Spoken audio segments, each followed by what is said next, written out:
আমি আমার জীবনে কখনো এত কষ্ট পাই নাই, যেটা আজকে পেয়েছি।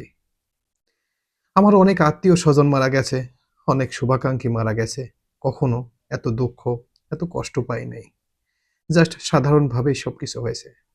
কিন্তু বেগম খালেদা জিয়ার আজকে মৃত্যুর সংবাদ শোনার পর আমার অন্তরের মধ্যে একটু নাড়া দিছে। আমি ব্যক্তিগতভাবে কোনো দলই করি না। বিএনপিও করি না, জামাতও করি না, কোনো দলকেই করি না। কিন্তু বেগম খালেদা জিয়ার কথা, তার নির্দেশিকা, তার কর্মদক্ষতা আমার খুবই ভালো লাগতো। আজকে বাংলাদেশ একটি অভিভাবকহীন হয়ে পড়ল। যে কিনা এই বাংলাদেশের জন্য নিজের স্বার্থ, নিজের ভালোবাসা, নিজের সম্মান সবকিছু ত্যাগ করে বিসর্জন দিয়ে শুধু দেশটাকেই ভালোবেসে গেছেন।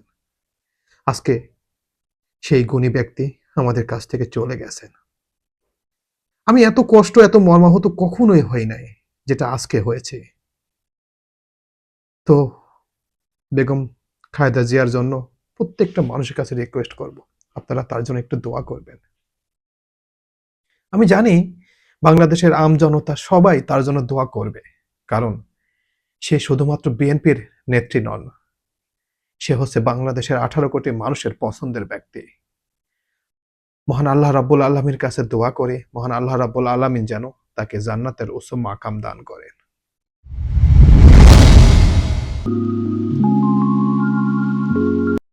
আসসালামু আলাইকুম। বেগম খালেদা জিয়া, একটা ইতিহাসের সমাপ্তি ঘটল। হ্যাঁ, এই পৃথিবীতে আমি আপনি কেউই থাকবো না, সবাইকে যেতে হবে। তারপরেও কিছু ব্যক্তি চলে গেলে, কিছু ব্যক্তি হারিয়ে গেলে সেটার ক্ষতি কখনো পূরণ করা যায় না। এই পৃথিবী, এই বাংলাদেশ তার নিয়ম অনুসারে চলতে থাকবে। কিন্তু কিছু কর্ম আছে, কিছু কথা আছে, কিছু নির্দেশনা আছে, যেগুলো ক্ষণে ক্ষণে অন্তরের মধ্যে নাড়া দেয়। দীর্ঘ 17 বছর পর যখন তারেক রহমান বাংলাদেশে এসেছিল, ভেবেছিলাম বাংলাদেশে মনে হয় নতুন অধ্যায়, নতুন গণতন্ত্রের চর্চা হবে এবং বেগম খালেদা জিয়া তারেক রহমানকে সব ধরনের নির্দেশনা, দিক নির্দেশনা দিবেন। তাহলে বাংলাদেশ একটি সুন্দর গণতন্ত্রের দিকে এগিয়ে যাবে। কিন্তু দুঃখের কথা, ব্যথার কথা, তিনি আর আমাদের মাঝে রইলেন না। মহান আল্লাহ তাআলার ডাকে তিনি মহান রাব্বুল আলামিনের কাছে চলে গেলেন। মহান রাব্বুল আলামিন অবশ্যই তাকে জান্নাতে দিবেন, কারণ একটা ব্যক্তি শুধুমাত্র এই দেশের জন্য সবকিছু ত্যাগ করেছেন। কেউ বলতে পারেন একটা দেশের 3 বেলায় প্রধানমন্ত্রী, সেই ব্যক্তির বাংলাদেশের মতো একটি দেশে তার একটা বাড়ি নাই, কোনো সহায় সম্পত্তি নাই, কোনো কিচ্ছু নাই। বলতে পারেন সে এখন পর্যন্ত একটি ভাড়া বাসায় থাকতেন, দান করা বাসায় থাকতেন। আর যে ফ্যাসিস্ট সরকার ছিল, তার তো বাড়ি গাড়ি সবকিছু ছিল এবং ব্যাংকের লকার ভর্তি স্বর্ণের বার পর্যন্ত ছিল এবং বহির্বিশ্বে এখানে বাড়ি ওখানে বাড়ি সব জায়গায় বাড়ি আছে। সেও নারী, এও নারী, দুইটা নারীর মধ্যে কত পার্থক্য দেখেন। আজকে একটা নারীর জন্য বাংলাদেশের 18 কোটি মানুষ সবাই দুঃখ করছেন, কষ্ট পাচ্ছেন যে আহ, আমি ব্যক্তিগতভাবে আজকে যতটুকু কষ্ট পেয়েছি এরকম কষ্ট আমি কখনো পাই নাই। আমার অনেক আত্মীয় স্বজন মারা গেছে, আমার অনেক ক্লোজ বন্ধু এরকম অনেকেই এই পৃথিবী থেকে চলে গেছেন।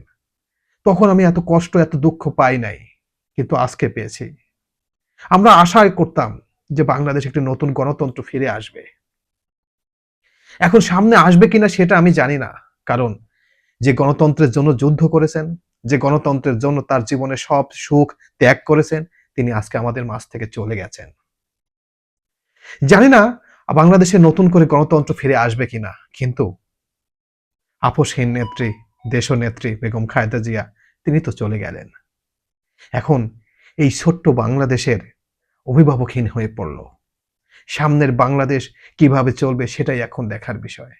কিন্তু মহান রাব্বুল আলামিনের কাছে দোয়া করি, বেগম খালেদা জিয়ার আত্মার মাগফিরাত কামনা করি। আগামীকালকে বেগম খালেদা জিয়ার জানাজা অনুষ্ঠিত হবে সংসদ ভবন এলাকা, মানিক মিয়া এভিনিউর, দুপুর 2টায়। সবাইকে আসার রিকোয়েস্ট করব এবং জিয়া উদ্যান, যেখানে শহীদ প্রেসিডেন্ট জিয়াউর রহমানের মাজার রয়েছে, তার পাশেই তাকে সমাহিত করা হবে। আমি জানি মহান রাব্বুল আলামিন তাকে অবশ্যই জান্নাতের উচ্চ মাকাম দান করবেন। আমরাও চাই মহান রাব্বুল আলামিন তাকে জান্নাতের উচ্চ মাকাম দান করুক। কারণ তিনি শুধু বাংলাদেশকে দিয়েই গেছেন। প্রতিদানে তিনি কিছুই পান নাই। অবশ্যই মহান আল্লাহ রাব্বুল আলামিন তাকে জান্নাতের উচ্চ মাকাম দান করবেন। আমিন।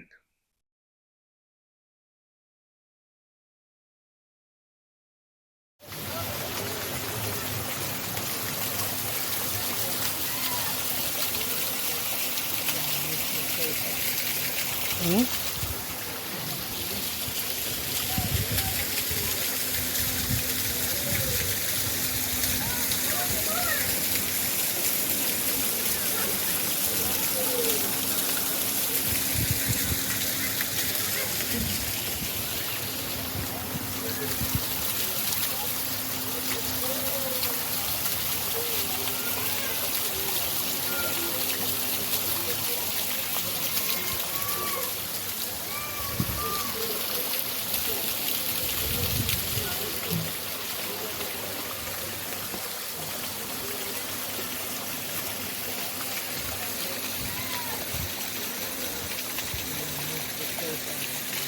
হুম।